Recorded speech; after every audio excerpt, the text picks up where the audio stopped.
The next part of organic chemistry is quantitative analysis. Yes, generally organic compounds are consisting of chemical primary combination of carbon and the hydrogen, followed by other elements like sulfur is there, halogen is there, nitrogen is there, and oxygen is there. These are all elements with some chemical reactions are to be quantified. Then after, the percentage of each element present in the compound has to be estimated to know its molecular formula and all other things. Then the percentage of element present in the organic compound is given by weight of that element present in the organic compound divided by weight of organic compound taken into 100 will provide us the weight percentage of the element present in the organic compound. Sum of all weight percentages of elements present in the organic compound will becomes equal to 100 percentage.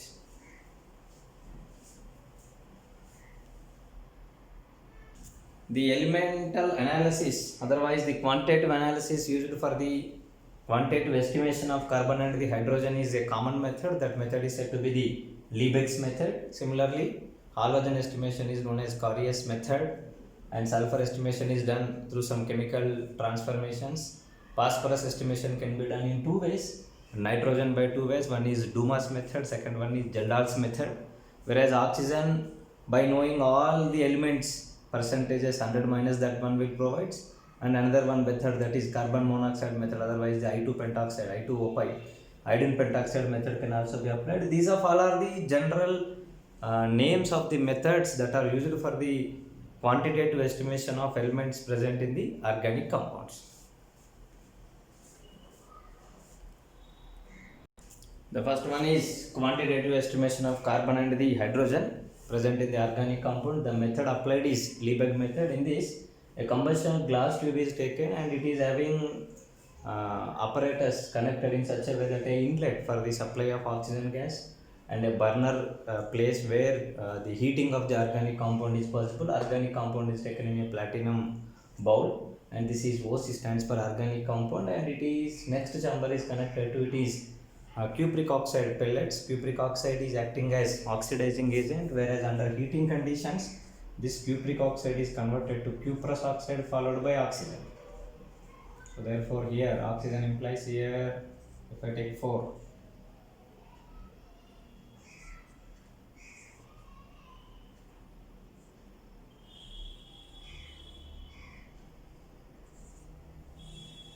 yes, this cupric oxide is converted to cuprous oxide followed by, under heating conditions, it is acting as source of oxygen, hence it is oxidizing agent. Whereas our organic compound on combination with the supplied oxygen gas from the outside and the oxygen gas generated due to the decomposition of the cupric oxide to cuprous oxide, this oxygen gas combines with the organic compound, and here high temperature is possible. At this high temperature conditions, whatever the carbon and the hydrogens present in the organic compound, they readily combines with the liberated oxygen and the supplied oxygen. As a result, carbon is converted to carbon dioxide and the hydrogen is converted to water, and that higher temperature makes that water to be present in the vapor state, that is gaseous state. And this particular gases, as a mixture of oxygen gas and the supplied gases, they will comes from the inlet to the outlet of the Liebig apparatus in such a way that here anhydrous calcium chloride chamber is present. Anhydrous calcium chloride is hygroscopic in nature. It takes moisture from the atmosphere, thus whatever the water vapor is coming, that water vapor is getting accommodated in the calcium chloride chamber. Thus here weight is goes on increasing. That weight increment is W1, extra weight incremented is W1. W1 is weight of water. Similarly, whatever the carbon dioxide is there, that crosses the first chamber and enters into the second chamber, that is potassium hydroxide chamber. Potassium hydroxide readily combines with the carbon dioxide because potassium hydroxide is a base. Carbon dioxide is having non-metal oxide, that is acidic in nature. Acid-base reaction takes place, that potassium carbonate formation takes place, and here weight increases. That weight is, let us go for the incremented weight in this second chamber is W2. W2 is nothing but what? Weight of the carbon dioxide generated. Thus every carbon atom is converted to carbon dioxide molecule. Every 2 hydrogen atoms are converted to water molecules. If you look at, carbon is having atomic weight of 12, This atomic weight is 12 is converted to 44 units, whereas here 2 hydrogens, nothing but what atomic weight of 2 is converted to here atomic weight of 18. Thus carbon is converted to carbon dioxide, hydrogen is converted to its corresponding oxide, that is nothing but what? Water vapor molecules. Now from the weights W1, which is equal to that of the weight of water deposited, and W2, which is nothing but the weight of carbon dioxide deposited, we have to get the fraction of that fraction, that is nothing but what? 44 by 12 percentage is the weight of carbon, and 18 by 2 percentage, 18 by 2, that is the weight of hydrogen gas present in the water molecule. So therefore weight of carbon can be given by weight of carbon dioxide divided by here 44 into 12. 12 by 44 times of the weight of carbon dioxide will becomes equal to weight of carbon. Similarly, weight of hydrogen, that will becomes equal to weight of water, that is divided by 18 into 2. This is weight of hydrogen gas, that is weight of hydrogen corresponds from the organic compound. From here we can calculate the percentage of carbon present in the organic molecule and the percentage of hydrogen present in the organic molecule. Suppose let us consider the weight of organic compound is x grams. Then within that x grams, weight of carbon can be given by weight of carbon can becomes equal to weight of carbon dioxide into 12 divided by 44. So therefore weight percentage of carbon can be given by weight of carbon by weight of organic compound into 100. That will becomes equal to weight of carbon dioxide divided by 44 into 12. This is weight of carbon into 1 by weight of organic compound, both are present in grams, into 100 will becomes equal to weight percentage of carbon. Similarly, weight percentage of hydrogen can be given by weight of hydrogen by weight of organic compound into 100. That will becomes equal to weight of water. How hydrogen is present now? Hydrogen is present in the form of water molecule. So therefore weight of water by 18 into 2, that will becomes equal to weight of hydrogen. Weight of hydrogen nothing but weight of water by 18 into 2 into 1 by weight of organic compound, that is 1 by x into 100 will becomes equal to weight percentage of hydrogen. Thus weight percentage of carbon and the weight percentage of hydrogen can be calculatable, and this method is said to be the Liebig's method. Yes, quantitative analysis of the halogen. Generally the organic compound containing the halogen atoms are converted for the quantitative analysis as its corresponding silver halides. Suppose if it is chloride, silver chloride, silver bromide and the silver iodides, and the corresponding weights of silver chloride, that is molecular weights of silver chlorides to silver iodide are 143.5, 188 and the 235, because 108 plus 35.5 and the 127 results the corresponding molecular weights. So therefore the weight percentage of, suppose chloride if you want to know, then weight percentage of halide can be given by weight of halide by weight of organic compound into 100 in same units. In that way weight percentage of halogen can be calculated, whereas halogen is converted in the form of corresponding silver halides. So therefore fraction of molecular weight, suppose chloride if I want to know, 35.5 containing weight is converted as 143.5. So therefore 35.5 divided by 143.5 into weight of silver chloride deposited results weight of chloride, that weight of halide by weight of organic compound into 100 results the weight of that particular halogen present in the organic compound. And a special method is applied, a special equipment, Carius cube is applied, hence this method is said to be the Carius method.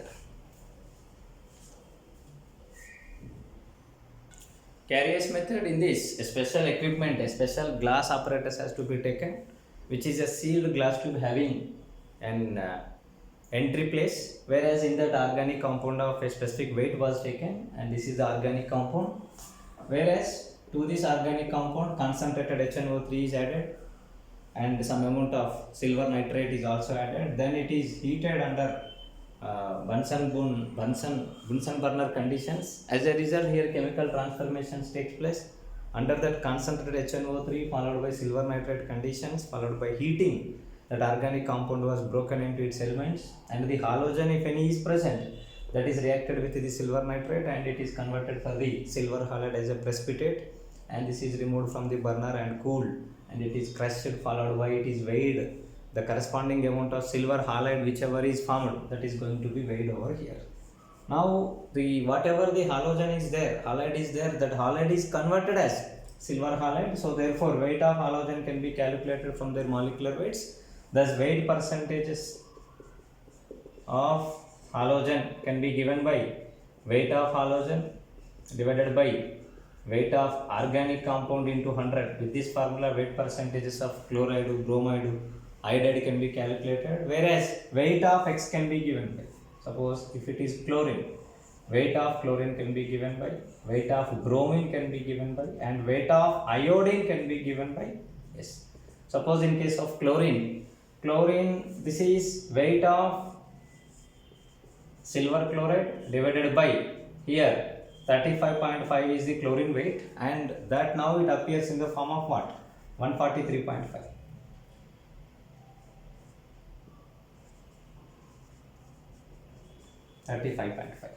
Similarly, weight of bromine can be given by weight of silver bromide deposited divided by, it is appearing in the weight of 188, whereas that particular, out of that our weight is bromine weight, that is 80. Similarly, the weight of silver iodide deposited divided by, here iodine is 127 plus 108, that is 227 plus 8, 230, 127 plus 108, 235. So therefore weight of chloride, weight of bromide, weight of iodide can be calculated by these methods, and the weight percentage of halogen can be given by weight percentage of chlorine can be given by weight of chlorine by weight of organic compound into 100. In this way, the quantitative analysis of chloride, bromide, iodide can be done.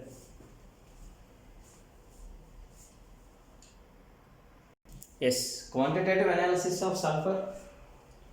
Whereas sulfur, organic compound containing sulfur, is first allowed to react with the fuming nitric acid, followed by oxidizing agent like fuming nitric acid, otherwise the sodium peroxide. As a result, sulfur is under heating conditions in the Carrier's tube. The sulfur becomes free and it is undergoing oxidation, and that one on reaction with the barium chloride, that sulfate whatever is formed, that replaces the chloride ion and it is converted to barium sulfate. Sulfur is having weight of 32, that 32 weight is now converted as 233, and whatever the barium sulfate is formed, that is separated, that is dried, and that is weighed, and in that barium sulfate ours is just sulfur. So every 233 units are consisting of 32 units of sulfur in that. So therefore weight of sulfur can be given by weight of barium sulfate into 32 by 233, whereas weight percentage of sulfur in the organic compound is given by weight of sulfur divided by weight of organic compound into 100. That will becomes equal to like this. This is weight of sulfur divided by weight of organic compound into 100. Weight of sulfur can be given by weight of barium sulfate in grams by 233 into 32 into 1 by weight of organic compound into 100 will results weight percentage of sulfur. Thus sulfur present in the organic compound can be estimated. Yes, the weight percentage of phosphorus present in the organic compound is estimated in two ways. The method one, Carrier's tube help has to be taken. In Carrier's tube, some weight of organic compound, fixed weight of organic compound is taken, and into that the concentrated fuming nitric acid has to be added. That is followed by ammonia, followed by ammonium molybdates are added, and this ammonium molybdate reacts with the fuming nitric acid reacted organic compound, that is phosphoric acid. Phosphoric acid combines with this and it is converted to ammonium phosphomolybdate. Whereas phosphorus is having weight of 31, ammonium molybdate, that is ammonium diammonium molybdenum tetroxide, whereas ammonium phosphomolybdate is an adduct which is yellow color precipitate, that is ammonium phosphate followed by 12 units of molybdenum trioxide. Organic compound in carrier's tube on reaction with fuming nitric acid, whatever the phosphorus is there, as being it is good oxidizing agent, it converts that one to phosphoric acid. That phosphoric acid in presence of ammonia followed by ammonium molybdate under heating conditions. That phosphorus combines with this, as a result it is converted to ammonium phosphate followed by 12 units of molybdenum trioxide, that is ammonium phosphomolybdate, which is a yellow color PPT. And it has separated, it has crushed and it has made into separation, then it is dried and it is weighed, and the weight of molecular weight of ammonium phosphomolybdate is 1877 and the weight of phosphorus is 31. So every 31 units of weight is now converted as 1877 units.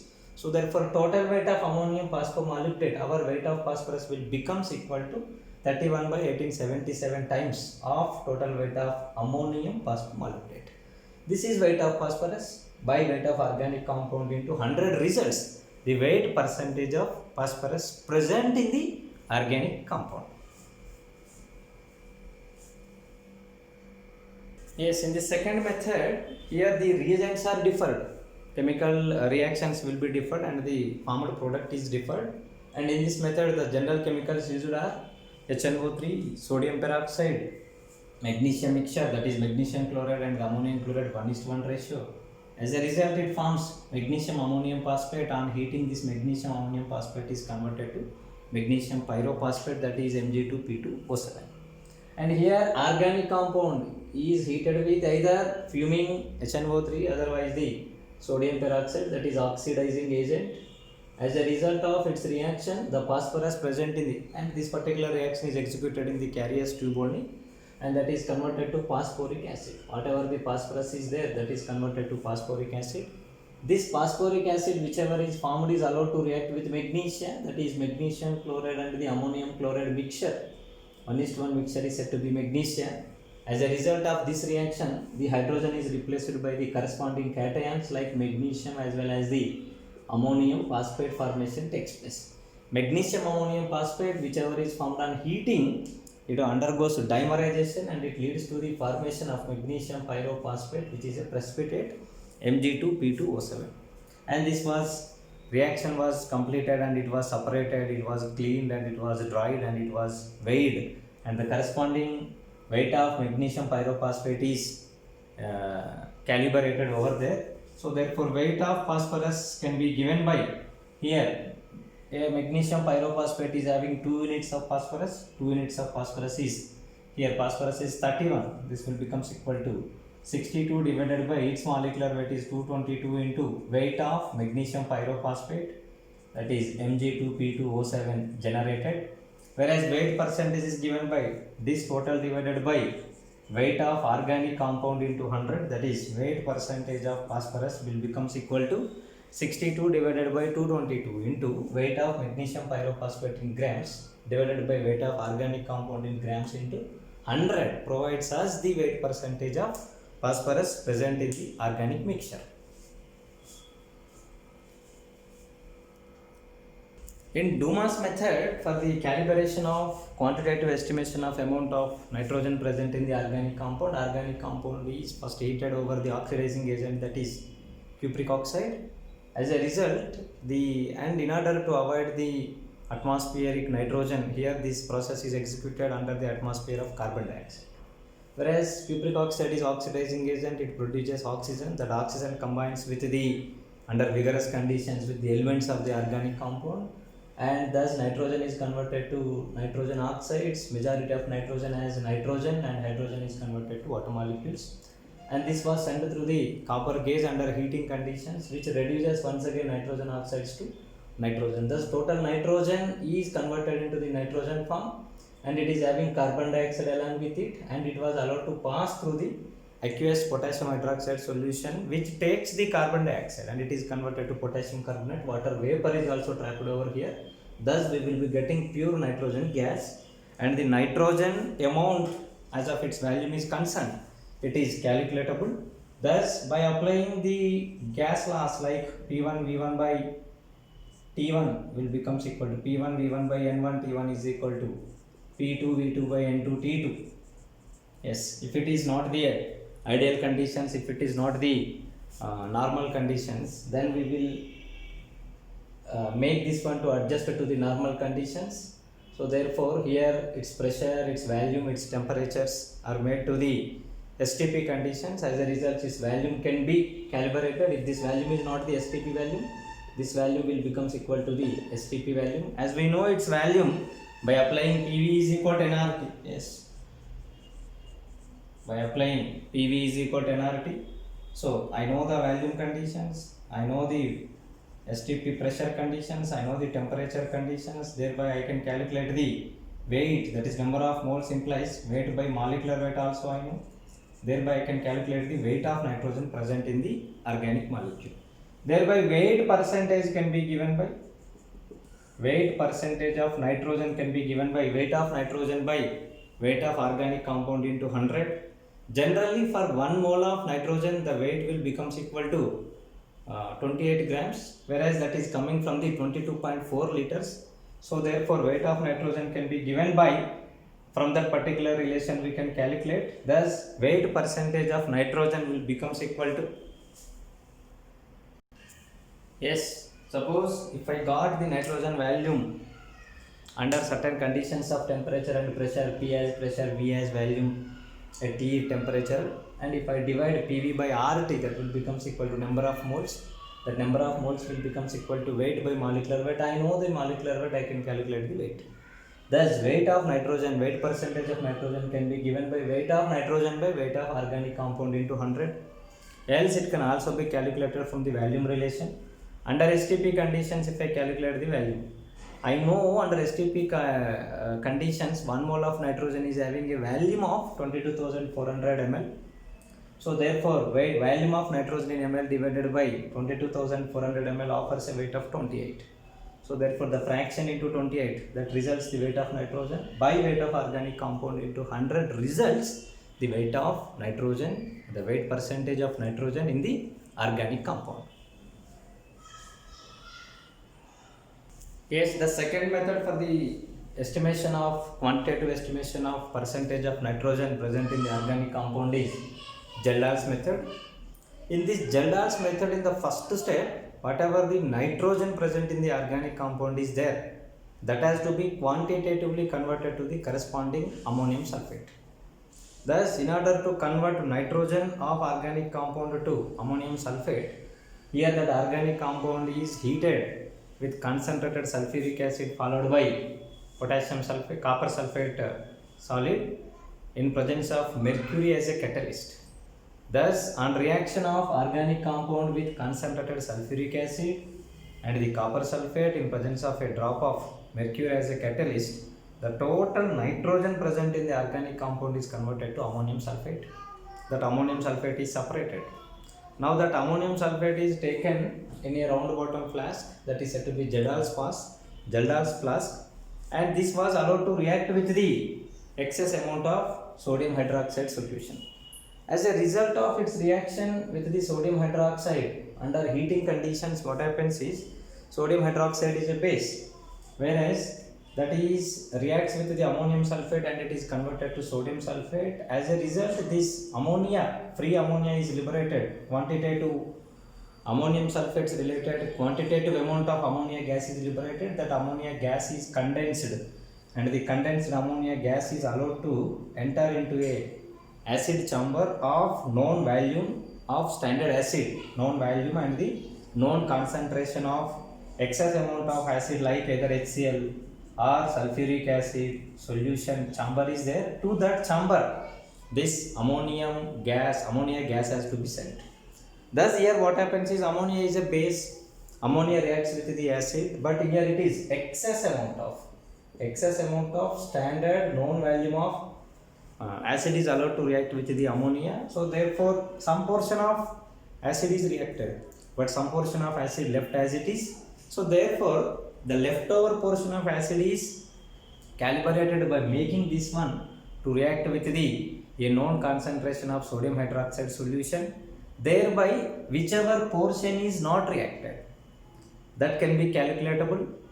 From the total known concentration, if I remove that particular unreacted portion of the acid, the remaining portion is the the concentration is the concentration of ammonia equivalent, thereby ammonia can be weighted. From that ammonia nitrogen weight can be calculatable. Thus from that nitrogen weight percentage of nitrogen present in the organic compound is estimated.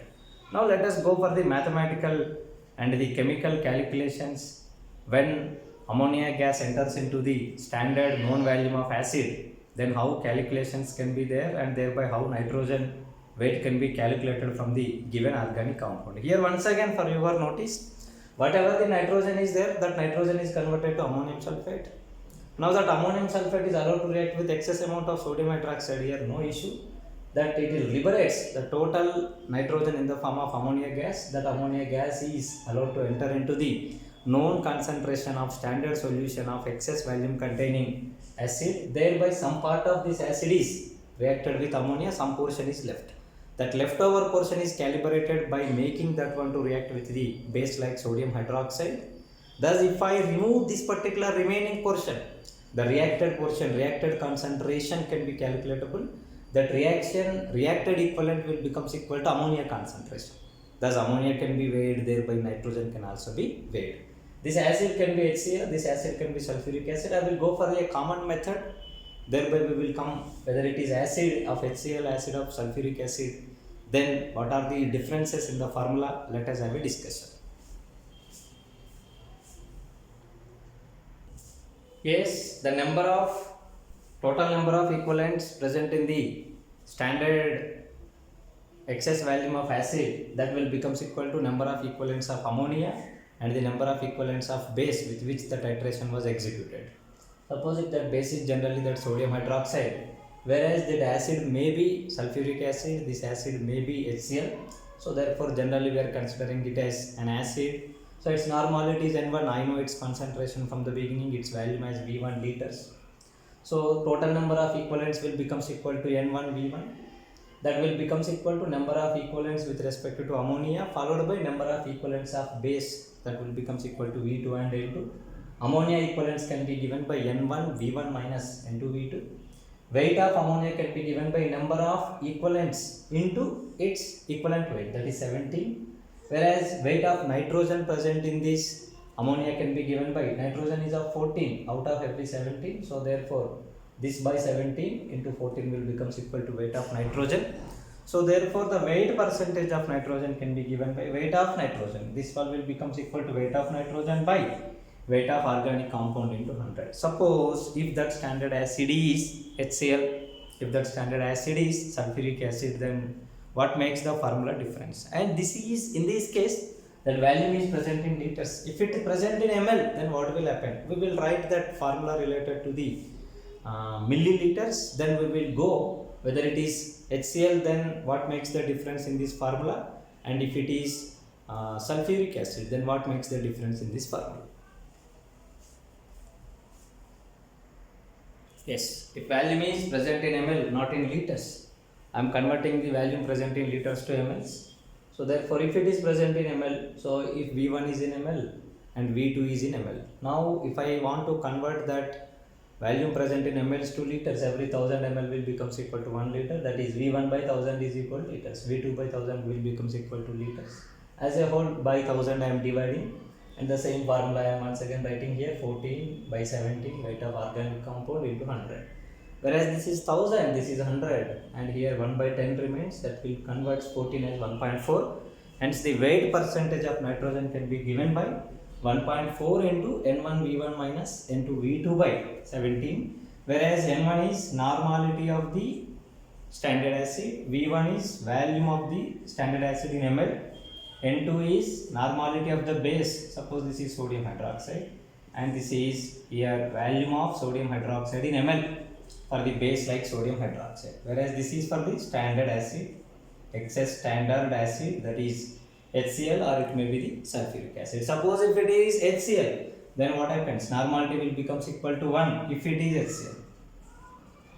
Then formula will becomes equal to 1.4 into N1 is 1, so therefore V2 minus, here N2 is 1, V1 divided by 17 will becomes equal to weight percentage of nitrogen. If it is HCl, suppose, if it is sulfuric acid, suppose, suppose. Then what will happen? Its normality is 2. So therefore percentage of nitrogen can be given by 1.4 into 2V1 minus V2 by 17. This is the formula if it is sulfuric acid, and this is the formula if it is HCl. That is standard acid if it is HCl, then N1 remains 1. Standard acid if it is sulfuric acid, that N1 will becomes equal to 2. So therefore 2V1 minus V2 by 17. This is the modifications, and here values are present in mLs. Thus with these formulas we can calculate the percentage of nitrogen. You remember it as 1.4 into N1V1 minus N2V2 by 17, whereas if it is HCl, N1 is equal to 1. If it is sulfuric acid, N1 is equal to 2. That makes the difference. Remaining everything is same. Yes, the last one is quantitative analysis of oxygen present in the organic molecule, whereas this can be done in two ways. If I know all other percentages of elements, 100 minus all other will provide you the percentage of oxygen.